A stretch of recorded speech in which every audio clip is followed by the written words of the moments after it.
If you've been following me since last year, you know that I've been pretty vocal about exposing the scams and cult dynamics within the online coaching industry. And ever since doing that, I've met some incredible people who are also speaking out.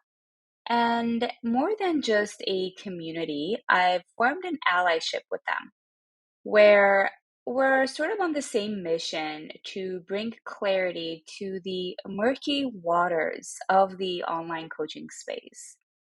And one of those people whom I have the pleasure of bringing on the pod today is Eva Collins. If you're in the online coaching space on Instagram, you probably have come across her profile. She's at Why Don't You Say Something, which is a parody slash education account that has become not only a source of information, but like a safe haven for a lot of people who have been harmed by this industry, including myself.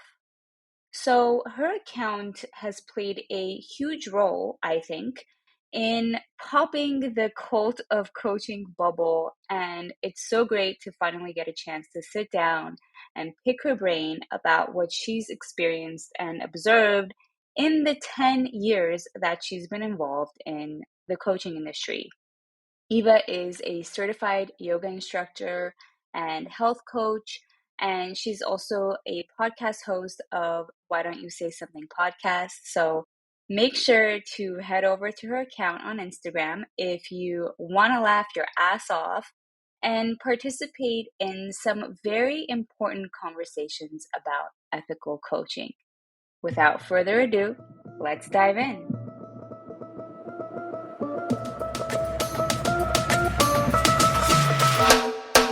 Welcome to Conscious Revolution, a podcast about political awakening. My name is Margaret Daftian, and I'm here to help you navigate a confusing world of misinformation, hidden agendas, AI, and cult dynamics. Because it's not enough to just evolve, we must also resist and challenge those destructive influences that distort our evolution. Get in, loser! We're starting a conscious revolution. Hello and welcome back.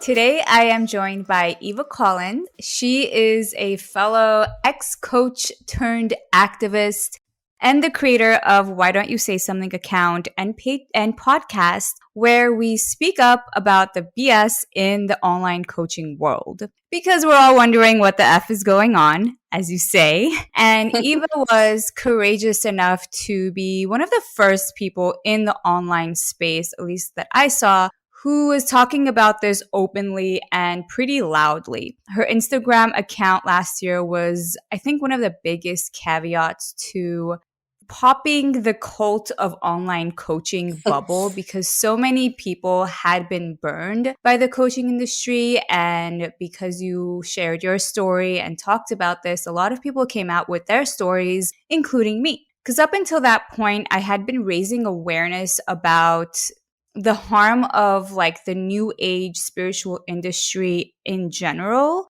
But coaching hadn't really made its debut yet in my list of topics to debunk because you have a much more extensive experience in the coaching industry than I do. So when you started speaking out about it, I was like, oh my gosh, there is so much overlap between the coaching industry and new age spirituality. And when you started to repost some of the stories that people were sharing with you about what they experienced, I kind of added like the conceptual framework and the official language to contextualize their experiences. And then you were like sharing my stuff. So we kind of teamed up in that way to bring awareness to what was happening in the space and education about ethics and business, because you also have an extensive background in business strategy. And I saw your account just like pop off because people were ready to talk about this. They were ready to say something. And I watched your account go from like less than 1,000 followers to literally 10K in a very short amount of time. And we both sort of experienced like the pushback that came from that with the bullying and the attempted doxing and the smear Mm-hmm. campaigns against us. So we've been through it all together. And I should also mention that we're both cult survivors. We were both at some point early on in our journey in a spiritual cult. So we have that in common as well. So when Ethics for Coaching came into fruition, this is the initiative that I helped to co-found to reform the coaching industry.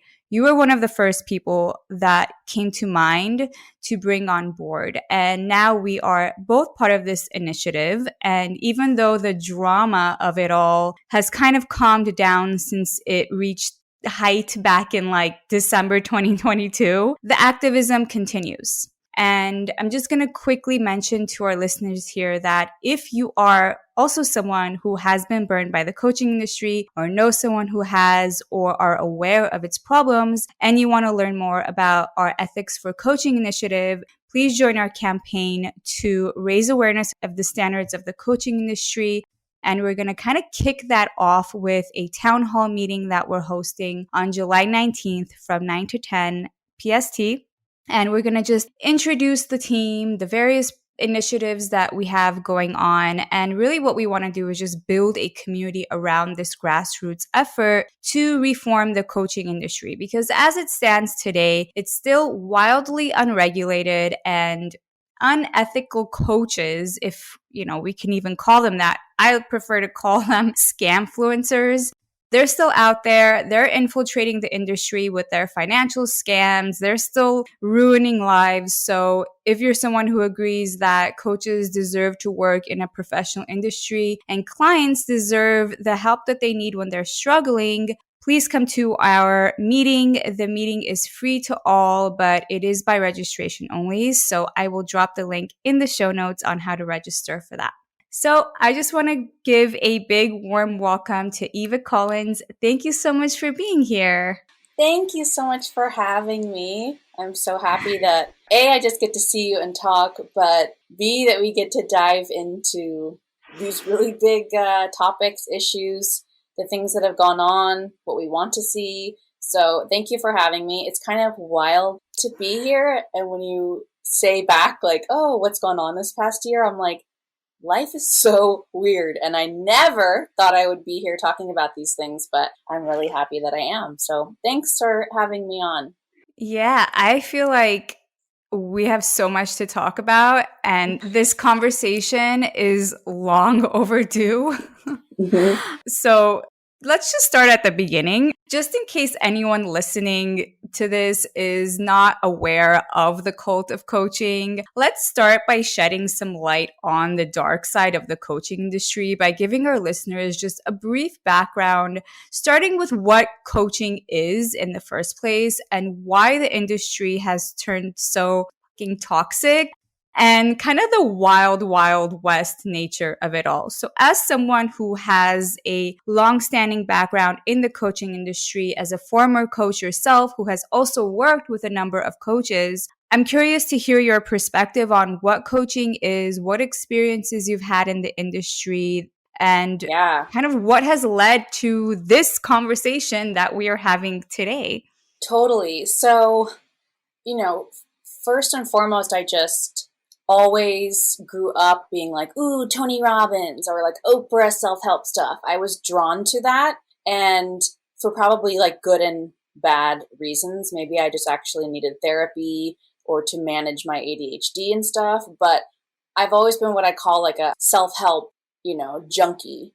And I did my first coaching training 8 years ago, maybe 9 years ago now, and it was a year-long program on health coaching. It was pretty stupid. It was pretty empty. And back in the day, I think it was like wild that someone was like leading a workshop on self-help or like self-care. That was just very like simple, something you did at your local yoga studio. It wasn't as big and ridiculous as it is now. So back in the day, I think, coaching was like, oh, someone to help you support your goals, help give you like a little bit of education, help facilitate. And it was kind of like innocuous and not too big of a deal. And nowadays, I think coaching needs much stricter guidelines as far as like what the heck it actually is. When you say coach, I think that can mean anyone and their freaking brother just making up crap online, right? A coach doesn't mean anything as far as when you open up Instagram and everyone's calling themselves coach. And yeah, it's a big conversation to get into as far as like what is actually coaching, but a coach is someone they do use like psychological principles or understandings to support someone in different aspects within their scope to maybe reach their goals or move towards a focus or have someone to help facilitate change in their life. And I think that a coach has to be trained straight up. Like you don't just call yourself a coach. So yeah, lots to get into around it. And I do, first and foremost, secondly, for everyone listening, like I actually love coaching. I think that it is fantastic. Yeah. And I know it's taken me a long time to say like, I actually am a good coach because I felt so much shame about like, ugh, God, why would you want to call yourself that? Like my mom who knows nothing but is on Instagram. She's like, ew, a coach is like a bad term now, and she's not in the industry. So I do love coaching, but coaching is a fantastic tool that can be used in many different places, in many different aspects, and does not mean that you're going to have some 10K empire girl bossing and forcing people into feeling like crap and trying to change their lives. So yeah, lots to get into there, but I do really love coaching, and that's why I'm here and why I am a part of the Ethics for Coaching board and all of this, because we just need better standards and less scammers. Yeah, I like that you mentioned that coaching is a tool because it introduces as something that you use in different contexts. So not just coaching, but anybody can use coaching as a tool, right? Like mentors and teachers and the therapists. I mean, coaching is a tool that has sort of evolved into a profession, which means that somebody who calls themselves a coach presumably is an expert at utilizing this tool. They've developed some degree of experience and success working with this tool and achieving results with their clients. So I think I don't know the history of it, but at some point when coaching became a profession, there was no barrier of entry into becoming a coach. And just the lack of education and licensing requirements, like you said, any Instagram, and you open up Instagram and literally everyone is a coach because there's no formal application or acceptance process to become a coach. And I think we'll get into this as well, but the free market capitalism factor plays in because then it lets people just kind of have free reign and doing whatever they want, including charging whatever they want. So there's no standardized process or procedure for being a professional in this industry, what that means, the ethical code of conduct, as well as some standards around like pricing. Yeah. And that's why we say it's wild, wild west, because I've seen the most exorbitant rates. I mean, like $500,000 for like a year of coaching. Mm-hmm. You know? It's the wild invest. Just like, what? What? It's nuts. That's one of the big points that I have to talk about for sure is the pricing. It's like, what in the world are you talking about? We are not in the Akashic records on another planet where you just made up a sum. What are you talking about? And I used to really fall into that too. I understand how you're like, gosh, I'm struggling. Maybe I just have a mindset issue and need to have a money block, and I just need to think that $1,000 an hour is like okay for someone not even trained. So I get it, definitely. Yeah, and the messages around charging what you're worth as well is like so confusing. Yes, confusing for sure. Yeah. Yes. So when did you notice the rise of like the scammers and the con artists within the coaching industry? Because I feel like the spiritual new age industry has always had like con artists, but there was an uptick, I feel, that at some point, it was just like it went from, people are calling themselves a coach, and then it turned into like a bunch of influencers who have had some success in like their fitness or their lifestyle influencing, and now they're giving business advice. So there was like definitely like some shift. So when did you notice that? Was there like a time that you think? Yes, for sure. It was definitely a mixture of a lot of things, but so I used to, I would say, be into the more strategy, get up and go, hustle, make a funnel, make a billion courses, that kind of quote bro marketing feeling of business or coaching. And then I got into the realm shortly, thank God, of just let it flow and be easy and just open yourself and your yoni and just let it shine and let the money come to you. And so when I noticed it was when I felt I had been scammed by 1 to 2 women where I had been watching their programs for a while. They said they were a coach. They said they had so much success. I finally purchased something for a couple $1,000s and I was like, are you crapping kidding me that this is all there is inside and you actually suck? So it was a huge wake up moment of like, the Hmm. emperor has no clothes. And I, knowing all that I knew, like bought into this. And so that's when I was like, holy crap, I just see this now. I see what I was drawn to. I see what these people are doing. I'm pissed and upset that of the experiences I had in there. And now I see it running rampant online. So I've flipped from, ooh, maybe this is the way. And that sounds cool and exciting and like maybe what I need to, holy crap, this is a straight up scam. It flipped from me experiencing it in that area. I see. And what point in your journey from being a coach, like at what point what was like the defining moment for that? It was your experience with this coach and then with these two female coaches discovering that they're selling literally air.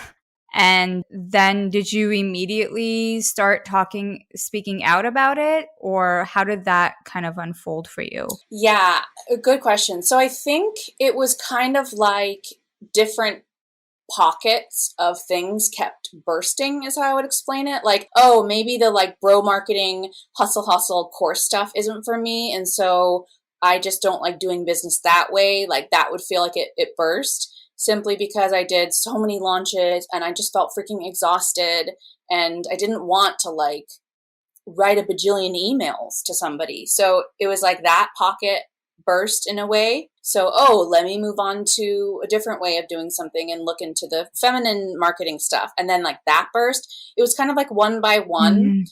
things I kept trying kept being bad or running into a wall. And I just felt like exhausted by it. So I explain a lot of the times that I kind of felt like, oh, I just need to change my niche. That's what it is. Niche Mm. switching. You just got to figure something else out. And then, oh, okay, I just need to figure out like my messaging or, okay, I just need to figure out my offer. It was like I was constantly chasing for the answer and it just started to be exhausting. And I just started to feel like enough was enough. Right. And through the pandemic is especially when this was happening. So for a while in the beginning of the pandemic, I had so much business because I was teaching online business. So I had contracts with a lot of therapists or schools who needed to continue offering some kind of programs or education online. And I was helping them with like the tech and like basic marketing of like, let them know in an email that they can sign up here. And then through the pandemic, I just think everyone got so sick of everything. Like, for the love of God, they don't want to hear about how they can change their life and sign up with you for a program. They're hiding in their house, trying not to die. Like, it just started to feel like this is such BS. And I just had gone through many, many pivots of things not working. And I just was feeling exhausted. And I did not, for the longest time, and this is why I'm really grateful for the account and for like people chiming in, is because I really thought that I failed. I thought that I was a loser. I wasn't good enough. I just couldn't get it together. And something was wrong with me. even though I had invested like 30, 40, who even knows, thousands of dollars, even though I had busted my ass trying and doing so many different things, even though I knew so much, I felt like I wasn't good enough. So it wasn't just like a one day wake up. It's kind of like if you were in a relationship with someone and there's just a lot of different bubbles really keep bursting and they just consistently keep staying that way. And you're like, maybe this isn't so great. And then overall, there's a whole huge experience I can chat about, but I was working for a very like big, well-known person in the industry, and I was coaching people in online business in launching. So I was trained by this big online guru, and I was paid to coach other people for them. And I think that I overall like did good work, and there's a lot to talk about in it, but some of us were chosen, wink, wink, okay, to coach for this person and to learn all of their modalities and to learn so much more about online business and marketing and to also be coached by them because we had a lot of live coaching calls where we were also being like worked on essentially. And in the beginning, it was really exciting. And then about a year later, I looked around on the Zoom and I thought, all of these people are still struggling, myself included. So what kind of, this doesn't make sense. I literally just looked around on the Zoom thinking like, wait a minute, what about them? Oh, what about them? Oh, what about them? Oh, what about them? That none of us were really like successful or happy. And I was like, this stuff does not even work. So there was a lot of really big wake ups, especially that one. But little by little, I started to think more critically and look around at what the heck was going on. That resonates with the topic that comes up frequently, and it's kind of a controversial topic about whether or not the coaching industry is like an MLM or any other kind of pyramid-shaped model. And there is some resistance to people, especially if they themselves are coaches and maybe they coach other coaches. There's resistance towards accepting that, you know, there is some like MLM stuff going on here. So, what is it about coaching that makes it like an MLM model? And again, we can even talk even more broadly because some people think that there's no problem with MLM models. Mm-hmm. But what brought this up for me was you saying that you looked around and like everybody was struggling. Most people were struggling. And that's kind of the MO of an MLM is that there's a big promise. But when you actually look at it, you know, statistically, and we know this as a statistical fact, that 99% of people actually lose a lot of money and they don't get a return on their investment in an MLM. Mm-hmm. We don't have that same research in the coaching industry, but when we break down the different elements of it, and you know, there's also crossover in cult dynamics as well, because a lot of MLMs are pyramid shaped and so are cults. So there's like so much crossover. So it's like deconstruct a little bit of that. Like, what is it that makes the coaching industry similar to an MLM? And then what's the crossover with like where it gets culty? Ooh, I think it's a really good question. And I think it can be really confronting for people when they're in the coaching industry or a service-based industry or the course industry. And I think it's not, in my mind, all I can say is I don't know if there's like an exact, red line of like, this is okay and like this isn't. But I do think it's kind of interesting to look at like, wait a minute, okay. I watched the documentary about LuLaRoe. Have you seen that documentary? Yes. And I was like, this is the girl boss industry, straight up. Like, you can go out there and recruit people, right? You can go out there and recruit people to also do what you are doing. And by recruiting them, you're actually proving the success of the business at that moment by getting them to sign up. It's like some kind of weird, like, go out and recruit someone stuff. And you might think of like, okay, like, I mean, a plumber. I literally love looking at like, what would this do in plumbing? How would this feel in plumbing? It's just a simple ass business. They're going and saying, do you need help with the pipes that burst in your house? But they're not saying, come on and be a plumber, invest $5,000 into your own plumbing business. that really, are you actually working with people on like a problem or a service or an end goal? Or are you just turning around and saying, you should start a plumbing business or you should start a coaching business? So it's something that still is very interesting and kind of confusing to me, but is the actual what you're doing in the coaching is actually getting people to go out and recruit more people? Ooh, right? But then I also Yeah. think of like social media, like, of course, for the love of God, social media has its issues, and like I have a very love-hate relationship with it, right? Like I love it, and then I'm also like, get this thing out of my life sometimes. That's how social media is. But I've done social media management a lot. I love creating content. I love coming up with ideas. And so I've thought of, oh, what if one day I made a course, a very cheap course on how to be a social media manager? Like $300 with like everything you need to know. If you're already great at social media, do it. I don't know. And then I'm like, so is that MLM-y? Is that just turn around and recruit more people? But again, they're not turning around to say, now I'll teach you how to be a social media manager. They're providing a service for somebody. They're just going to manage their content. So it's very interesting, and I don't exactly know the answer, but if what they're teaching you to do is turn around and recruit more people to do what you're doing, that's a red flag. Yes. And probably the way that they're recruiting people as well, like the recruitment strategies that they do, which are like very similar to how cults indoctrinate people as well. Yeah. So that's where it gets a little bit culty with like the hype around, do this, Change your life. come to my team, change your life, and then teach other people to change their life so that they can teach other people to change their life. And, if you don't do that, then you're not living up to your purpose, then you're not living up to your potential, then you're really missing out. You're missing Yep. out on the freedom that you crave, and like just so much like fear around it too. So, what other like culty tactics have you observed? Because the title of this episode is The Cult of Coaching. Mm.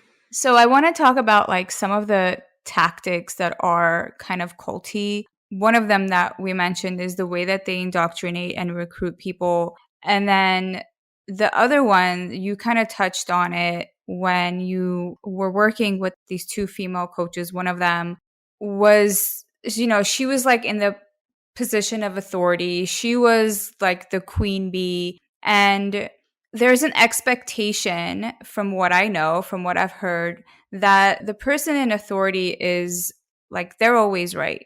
Their teachings and their advice is expected to be promoted and absorbed without question. And then as soon as Mm-hmm. you do question them, you get ousted from the group. Mm-hmm. So did you experience anything like that in your industries that you were a part of, or the Yeah. programs?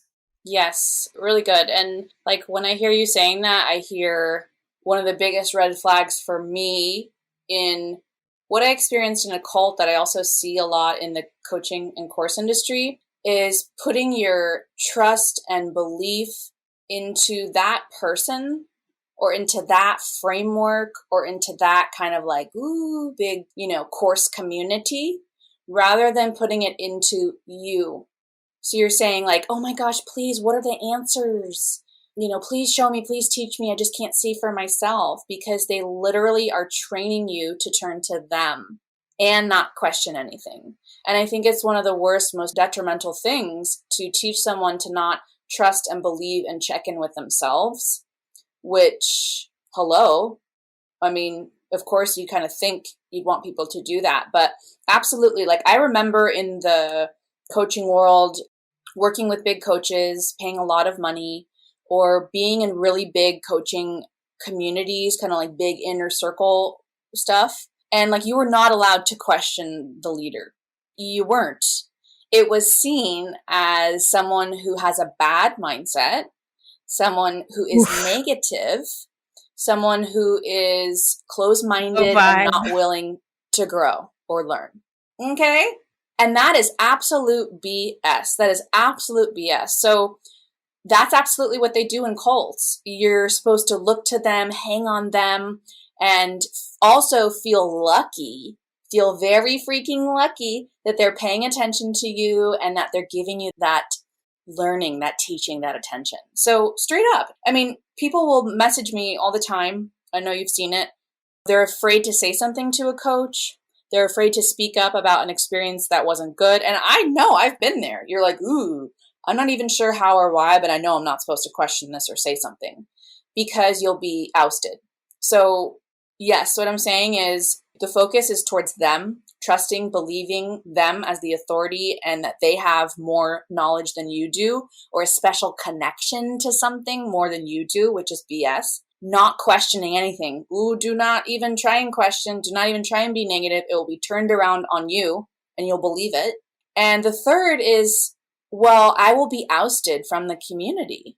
Not even like sometimes they absolutely do in courses say, goodbye, you're deleted, right? From like an online Facebook group or like whatever it is. To be lifetime access. Hey, where'd my lifetime access go? You'll be ousted, but also you'll just look as like, ooh, that's not someone that I want to like be around, or like, why are you being like that? You know, you're not supposed to like publicly question or have your own opinions, apparently. So I think those are three really big things that looking back, I experienced, and I was there nodding along, being like, ooh, yeah, don't question. Wow, I'm so lucky to be getting this information. And now I'm like, hey, screw you. Yeah. That is exactly how abusive power dynamics happen, where there's, you know, a clear sense of dependency that is put on the coach or that community. And that's exploitative AF. Like that's how people prey on insecurities and vulnerabilities, and they offer people these quick fix solutions because they know that people are hurting and they're in pain. And that just opens up a whole other topic of how like exploitative this industry is and why it is so toxic.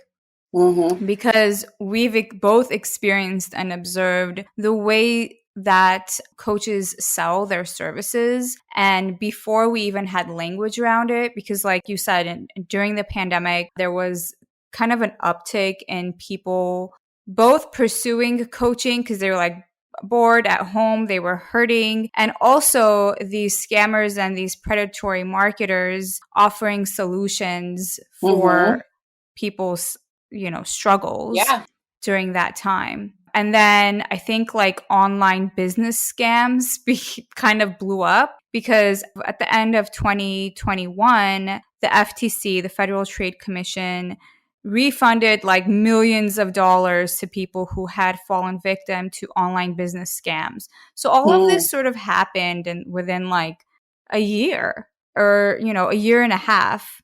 So then we sort of like, because of the FTC, then we had language to describe it as deceptive trade practices. And that is like, once we started describing it that way, things started to fall into place because it was like, oh yeah, there's a standard of marketing and selling that actually applies across the board of the marketing industry. And then it gets very, very murky when you apply that to any kind of helping profession, because then there's like a whole conflict of interest. And then we started really seeing how deceptive the trade practices are. So there's like some obvious red flags and then some yellow flags as well that are not so obvious. So let's go into that. What are some examples of deceptive trade practices that are commonly seen in the industry? Yeah, I think definitely is like overpricing, where you're just like, wait, you click on a sales page and you go to checkout and you're like, what? And you're like, wait, trying to understand like that something is priced at that, and you're trying to like justify it, and you're trying to read through the sales page and you're looking back on their account and you're like, wait, are they certified in like their master's bajillionth degree in something? And then the only option you're left with is that there's something wrong with you, that you are a broke ass idiot who isn't okay with just spending this. I mean, that's the only option. Yeah. And I was sick of looking at sales pages and being like, I mean, I'm interested in learning more and I have some money to spend, but this just seems like cuckoo. So just straight up like a deceptive trade practice, shady, shady, shady ass business is absolutely, not looking at like what the market will bear, not looking at what other industry professionals, actual professionals are doing, just absolute skyrocket pricing, overpricing something way beyond what it is worth. Red flag. Yeah. And you don't even know exactly what you're paying for, because in cases like that, there's usually no like deliverables that are outlined.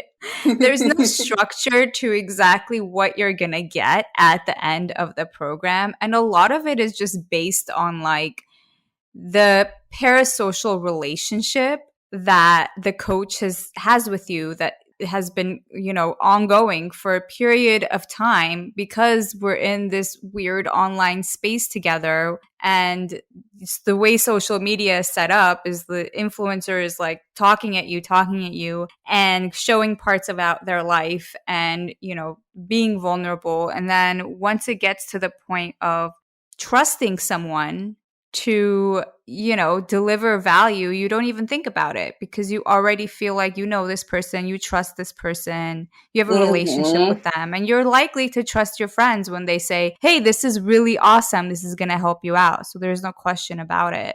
So yeah, and you trust that that price point is somehow going to be a return on your investment, because that is what also is promised too. Yes, absolutely.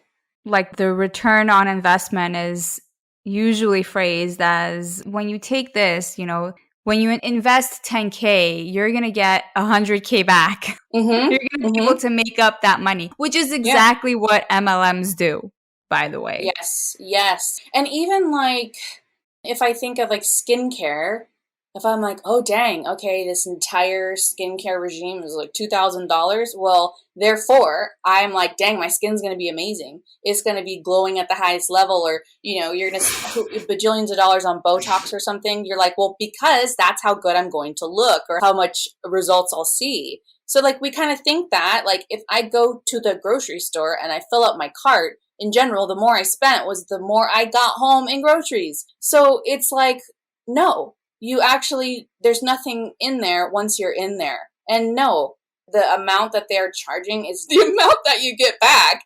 I think Healing from Healing had a meme that was like, here you go. It's like an empty hand, like holding nothing. And it's like, this is $400.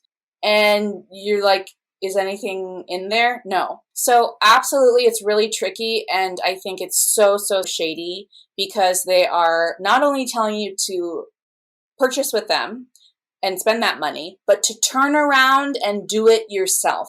Mm-hmm. And that is what is really messed up and such a mind F, because you're like, it's just really confusing, especially when, like you said, the parasocial relationships. Oh my gosh. When I woke up to that one, I was like, ooh, gosh, I want to barf about it. I really see it now. It's also enjoyable. It's so enjoyable. You're like, ooh, that's your baby. And oh, that's your life. And oh, you're feeling sad today. You follow them along on Instagram stories. And I used to do it completely. I mean, I still do it to a certain extent. I literally, Marguerite, I used to write, I love you every night on my Instagram stories to my audience, because I saw a huge coach doing it who is the queen of parasocial relationships. So I get it from all sides. So anyways, yeah, lots of big red flags there. Yeah.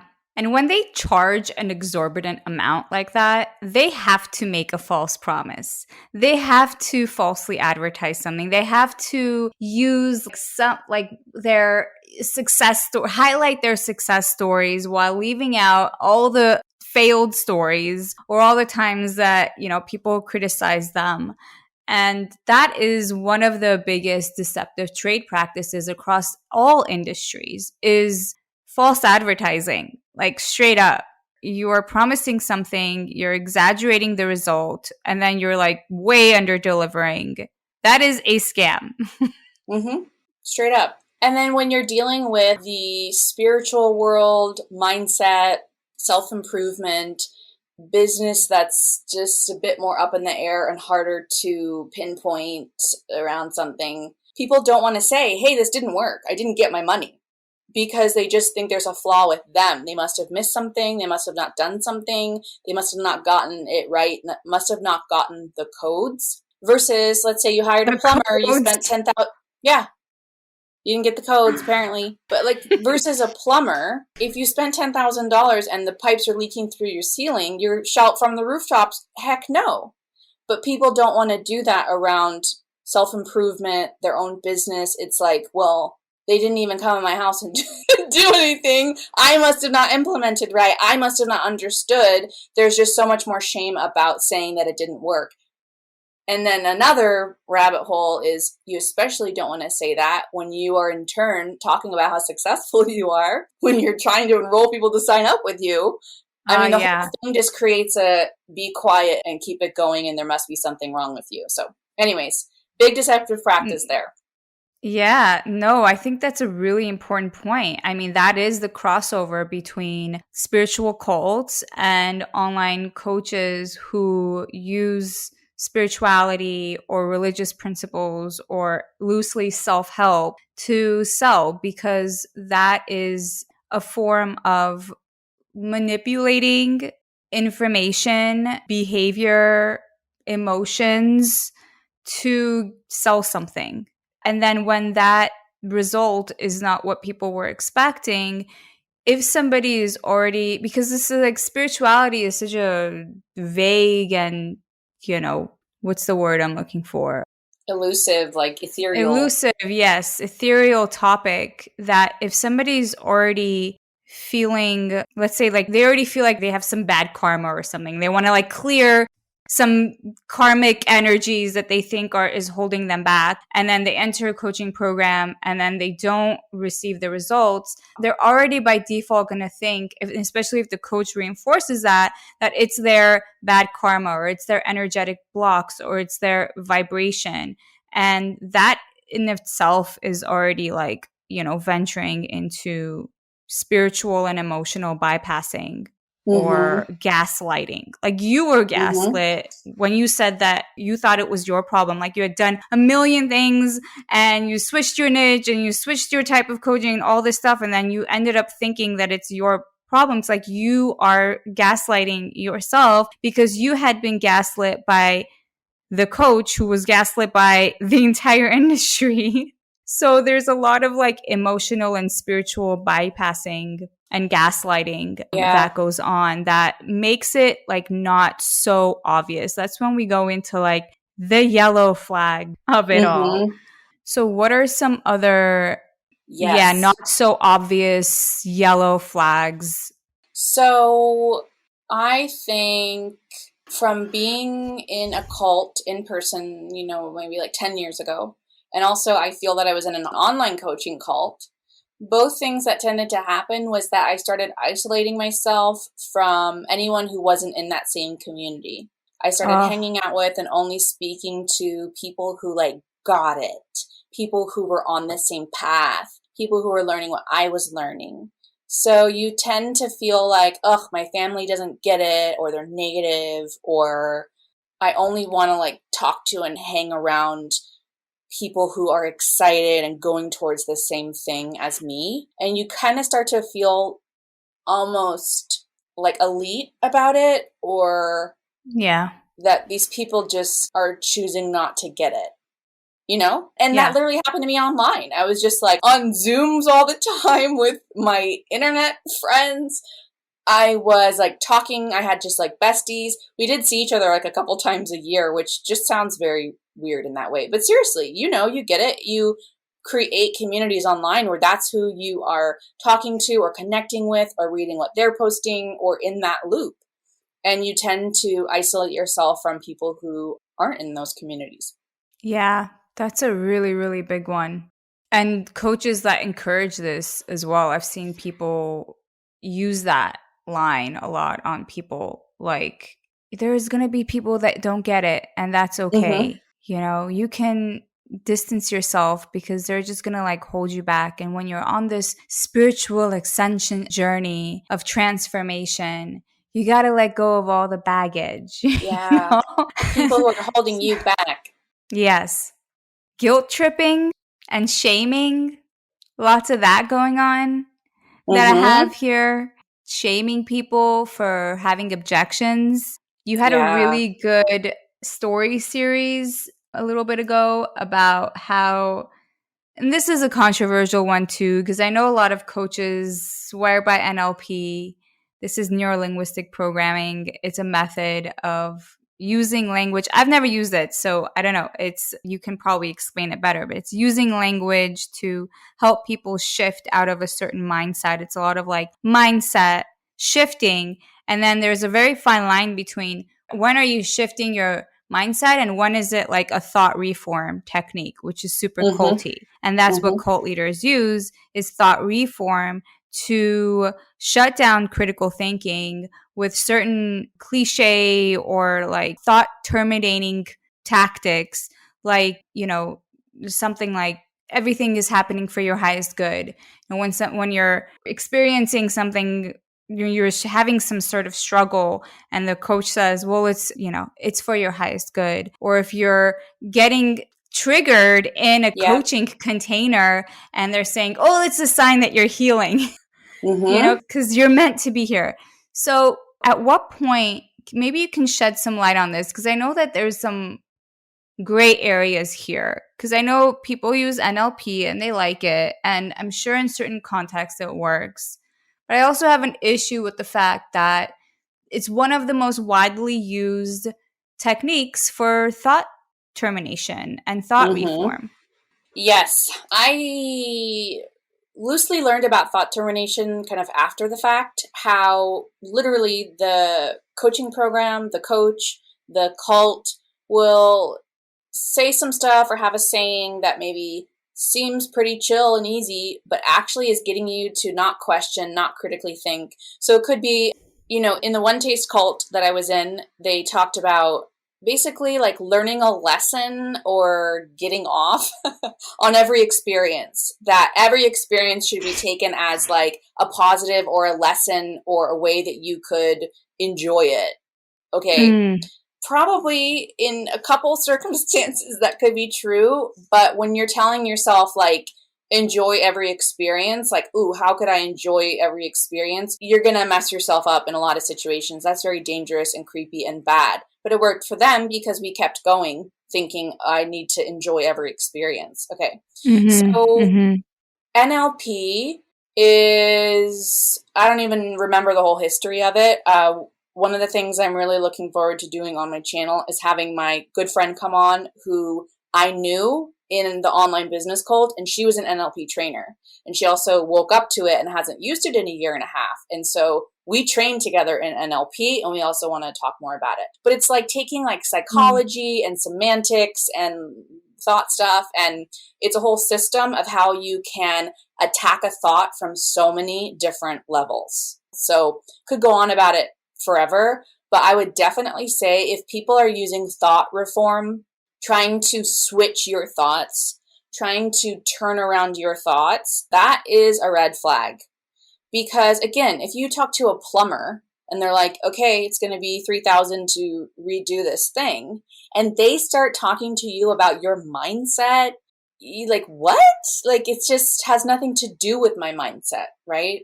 And when a course is talking about like, should you invest? Should you take this out of your, retirement and put it into this, and starts using these ways of turning your thoughts around, that is a red flag. By saying things like, and I used to literally put this on my sales pages, can you afford not to do this program right now? How do you know you won't have a bigger investment? I mean, I don't think I put things that were like as bad as that, but they are turning around your thoughts until it breaks it down and has you looking in a different perspective. And always it is getting you to purchase with them and continue with them. Never is it saying, maybe this isn't the time, or maybe you need to sit for a day or a month or talk to someone else about what's right for you. It literally is getting you to break down those thoughts and at the end of the day, erode your self-trust and your critical thinking, which is like really messed up. So when you start seeing those mindset things, careful, careful, careful, and also totally NLP can be very valuable. I mean, it can be very useful. There's been experiences for me where as someone who was being coached, there were elements or points that NLP practices that really helped me. So I kind of think like NLP is like a knife. You could use it to cut up and make the most like fine sushi and use it very like well with a good intention, or you could freaking stab someone and not even know what you're doing. So I think a lot of people are out there using NLP pretty wildly and they don't even know what they're doing. And they just think that they're like saviors here to help everyone with their mindset and are messing a lot of people up. So big topic there. Yeah. And that's where it gets really scammy, because if you are using these mindset shift techniques to encourage people to take big financial risks, you know, taking out a loan or a line of credit or maxing out your credit card or borrowing money because you think that you're going to make 10 times that money back, yeah, that's a scam. Like, that's a way of inducing some kind of psychological stress that is going to trigger some feelings there, you know, shame, insecurity, confusion.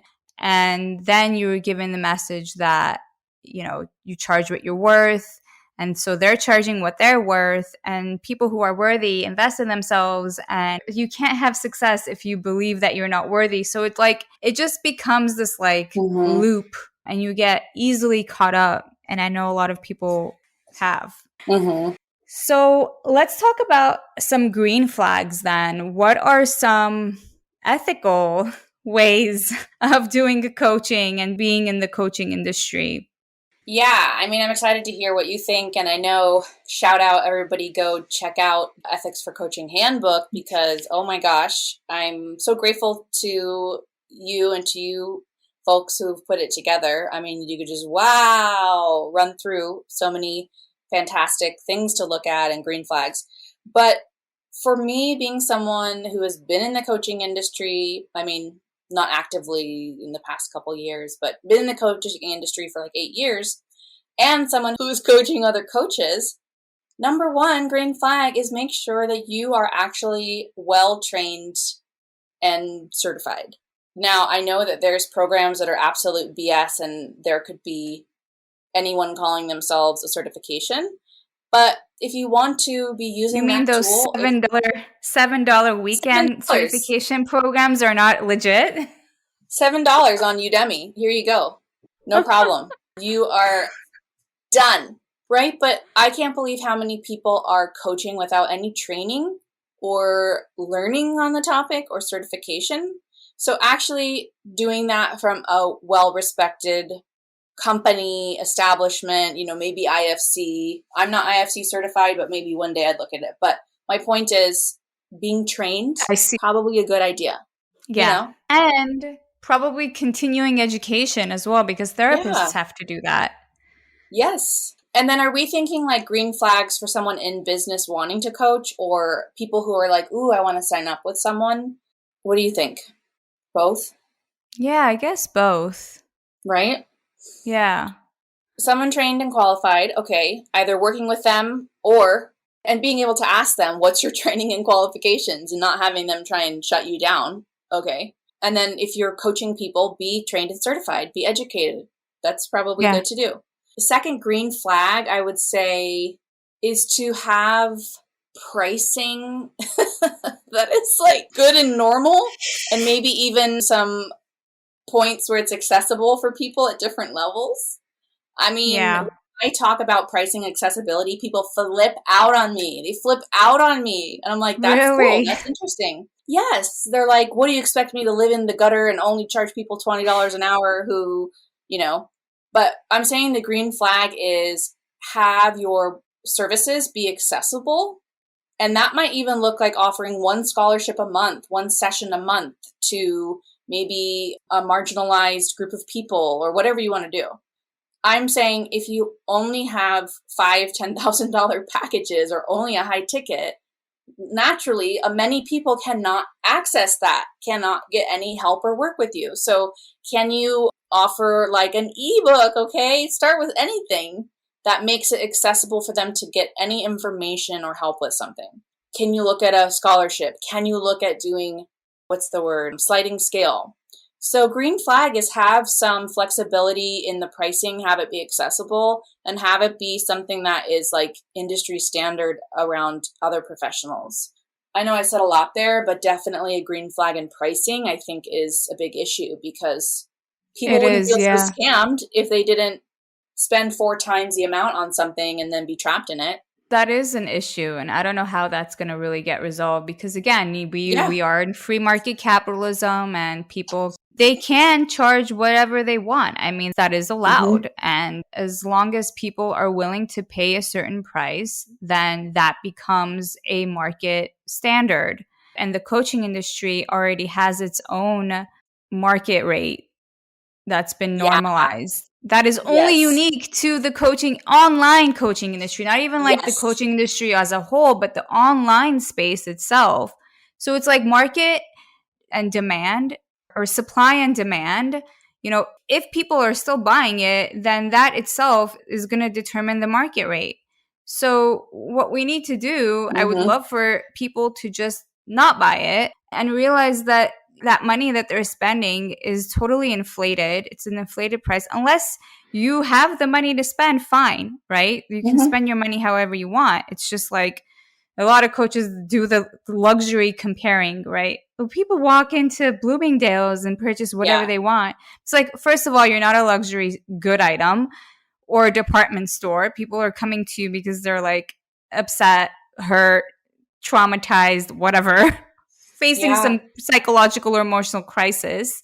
But, you know, it's just that you gotta like not just decide that this is not, no matter how great a coach is, you can probably find somebody who is gonna deliver the same thing at a much more reasonable price. So as long as the supply is there, there's going to be a demand for it. So it really Totally. takes, this is why, you know, what we're doing with ethics for coaching is we're kind of targeting it at different levels. And I think that in order for change to really happen, it needs to be on a policy and legislation level. But before we get there, I mean, that takes a long time. The most effective and straightforward and efficient way is through education and awareness. And that's kind of what we're doing, you and I, for ethics for coaching, because we had been already doing it unofficially, but now we have a more official space for it. So, yeah, we can go ahead and maybe just talk about what we have going on at Ethics for Coaching, and then we'll wrap it up. So, we started this initiative because we heard all the stories, the horror stories, and it was really difficult to just kind of like sit on the sidelines and listen to it. Some of the stories were like seriously heart wrenching. Like people were Yeah. very seriously damaged financially, emotionally, a long period of time. And a lot of people are still burned from it. They're still recovering from it. They haven't even quite healed from it. So we wanted to like create a space. You know, we were supporting not only the people who, not only the clients that had gotten burned, but also the coaches who had gotten burned by the coaching industry, because a lot of times there's also overlap, right? Coaches were at some point clients. So we are providing education. We're providing, hopefully in the future, we intend on providing training, ongoing training and support for coaches, for consumers. We're going to do consumer advocacy on like the federal and state and local legislation level. But the education and awareness piece is the most important. And that's why we need a lot of people to join our social campaign, because the more people talk about it, the more obviously the ripple effect is going to happen. So the town hall that we're doing is just a meet and greet to kind of introduce ourselves, introduce the initiative, and then talk about this social campaign, which is called hashtag Stop the Scam. And we're hoping that